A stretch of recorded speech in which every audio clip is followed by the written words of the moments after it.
We got a number of questions and comments from our last return podcast, and this one's from Blake, and I'll say Blake first of all said, "So glad to hear that you guys are back." In response to how often I would like to have the podcast, I would say as often as it's sustainable for you guys, and as often as you're able and willing. Most important is you guys don't get burned out. Blake is from Utah. They needed a follow-up email, which I think is good for all of us here. Hey guys, I had 3 flats in 3 weeks, one during a race, which I experienced a couple weeks ago.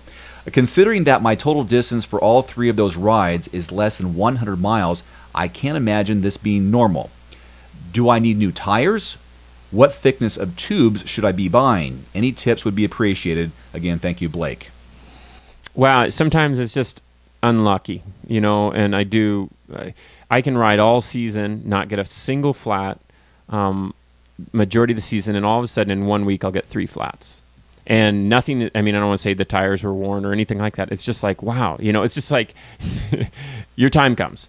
Now, in that situation, like a lot of people will change their flat and they'll ride 10 miles further and get another flat, or a mile further and get another flat. Well, in that case, you might have something still in your tire that has poked through. I flatted 2 days ago, and I always take, especially on a training ride, I always take my tire totally off and really inspect the casing of the tire, you know, on the inside.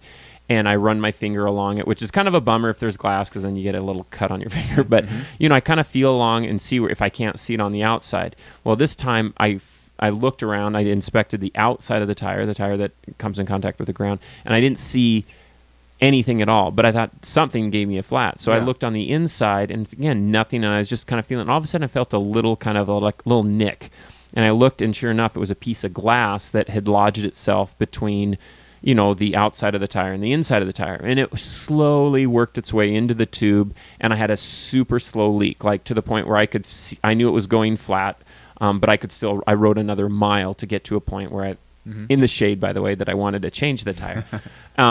And then I changed it. But, you know, it was something that had I put in another tube right away going, oh, don't see anything, I would have been in that same situation again, because that little piece of glass would have wore its way back into that tube.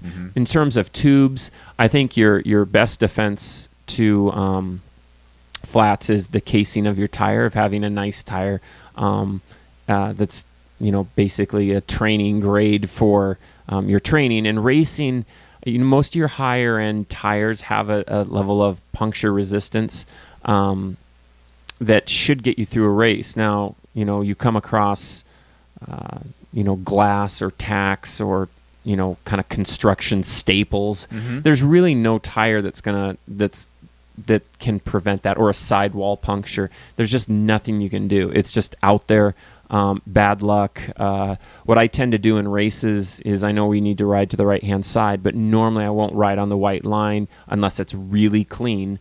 Otherwise, I'll ride in the right-hand tire lane, because that is typically really clean, because that's where all the traffic goes and clears that out. Most of your debris is on the shoulder, which would be, you know, between the white line and, of course, the side of the road, because that's where it all settles. But, you know, on some roads, they sweep them, and they're beautiful, they're clean, they're awesome, or recently rained and all the stuff's gone. But especially in races, position yourself in a place that the road is clean.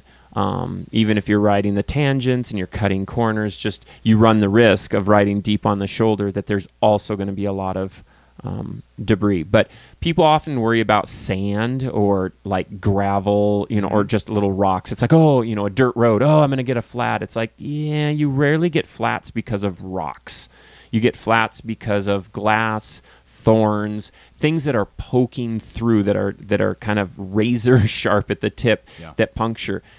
Gravel or rocks or sand, typically, I mean, look at cyclocross, look at Paris-Roubaix, look at, you know, you can ride a gravel road for quite a while, unless it's really jagged, you know, on the surface shale that could slice your sidewalls. But in general, that's not where you get your flats. What about those sections, let's say you're crossing an overpass or a bridge, that gap in the road, and you hit it pretty hard? Could that eventually cause a... Well, that's different. That is if your tires are underinflated.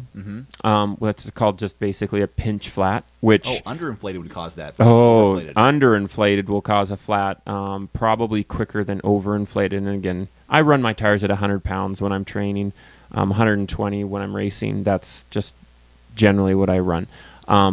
If you underinflate, you go out for a ride, you haven't aired your tires for a long time, they naturally lose a little bit of pressure. If you hang, most people know that.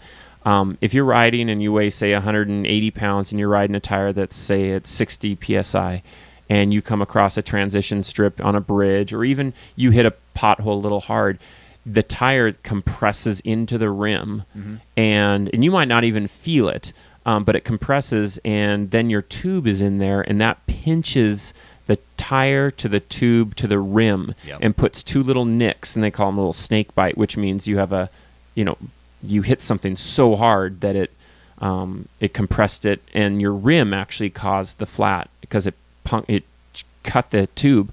So that's an underinflated, or you just hit something so hard that happened. And sometimes you have a little damage to your rim as well. So if you're getting those types of flats, your tires are typically underinflated for what you probably should be riding them at. But that's super. I hate those. Are like the worst flats. And I've gotten one in a race where I hit a huge rock. Actually, it was in Ronde Van Pelouse, which has a lot of dirt section. And it was just a rock, and I hit it so hard. I'm like, oh man! I knew it right then. It's like I'm gonna get a flat, not because I had something that cut my tire. It pressed so far in. I'm like, I'm gonna get a snake bite or a yeah. So anyway, those are. But if you're getting a flat just randomly, I would double check that you don't have something inside that tire. In terms of quality tires, I would always get nicer tires, better puncture resistancy. I don't know, for racing, good quality tire, and then for training, I wouldn't look at something high end. I know Continental Gator skins are like the heaviest, slowest, worst tires to get for racing. But for training, they literally last a long time. But getting an inexpensive tire to train on, like a really inexpensive, these are really cheap.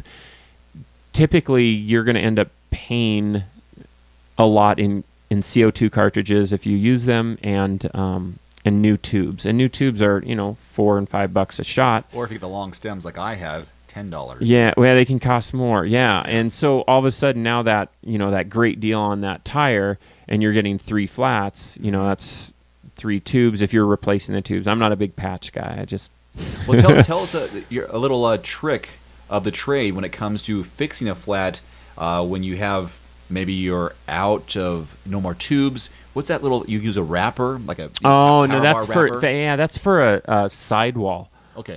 Or even you could be on your tread as well. Yeah, sometimes you get a big enough gash that if you were to air it up, the tube is going to come out that hole. So maybe your sidewall, of the tire itself. Of the tire itself, the tube will come up once you put 100 pounds or whatever your CO2 pushes it up to, or whatever you choose to pump up to. All of a sudden, it just shoots out like a little bubble out the side because the tire casing can't hold that tube. Yes. So essentially, what you do is you shim it up with anything. I've used, believe it or not, grass. I've used big leaves. And laid them, so it just needs to keep the tube from pushing out. Yeah, it depends on where you're at. I've used, I've had money on me, $1 bill, that works great, but then, I want that $1 back. You can use an old patch. You just need something inside that in between the tube and the tire casing to keep that tube from pushing out. Power bar wrapper I've used, they're great. Gel wrap, anything. It doesn't have to be like bomb proof. It just has to not allow something easily to shoot out the side, because there's nothing more frustrating than having a CO2 cartridge, air it up to 100 and whatever PSI really quickly, and then all of a sudden see this little bubble shoot out the side and explode, and it's loud, and now you're out your tube again, a CO2 cartridge, and maybe you have another tube as well, but otherwise you're limping home. That's what almost happened to me 2 weeks ago, 2 races ago at the Coeur d'Alene Olympic, when I had my flat on the race. That I replaced the tire. I did the whole check because I did that thing where I put my thumb through the whole tire on both sides, and I also checked the rim to see if there's any slivers. Yeah. For whatever reason, because I don't know how my flat happened. Yep. So I put my tube in, and I had the long stem, and I started to inflate it with my CO2, and I started recognizing that it was bulging out between the tire and the rim. So I pulled back. No, it's not set in. It wasn't set. So I stopped real quickly, even though I had another tube ready. I only had one more CO2. Right. It's like a Chrissy situation. Right. Where it's like, oh my gosh, I only have one actually have another CO2 we've all ready been for there. me. So I stopped it, pressed it back in, and made sure that the tube was inside the tire correctly and not going to be pinching.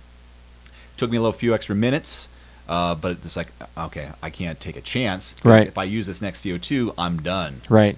Unless I'm waiting for somebody to, Rebecca Keith Keith come by, yeah, and give me an extra CO2.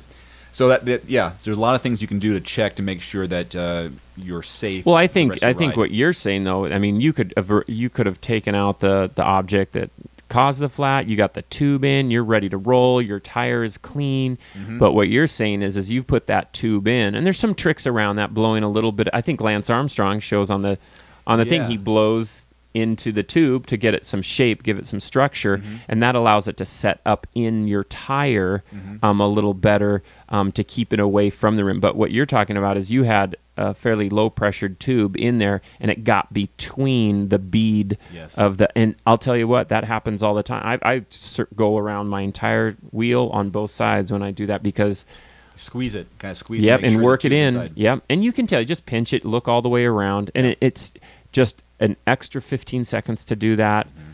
Otherwise, if it's in between the two, it's just going to shoot out and blow up, and you're going to be back in the same position.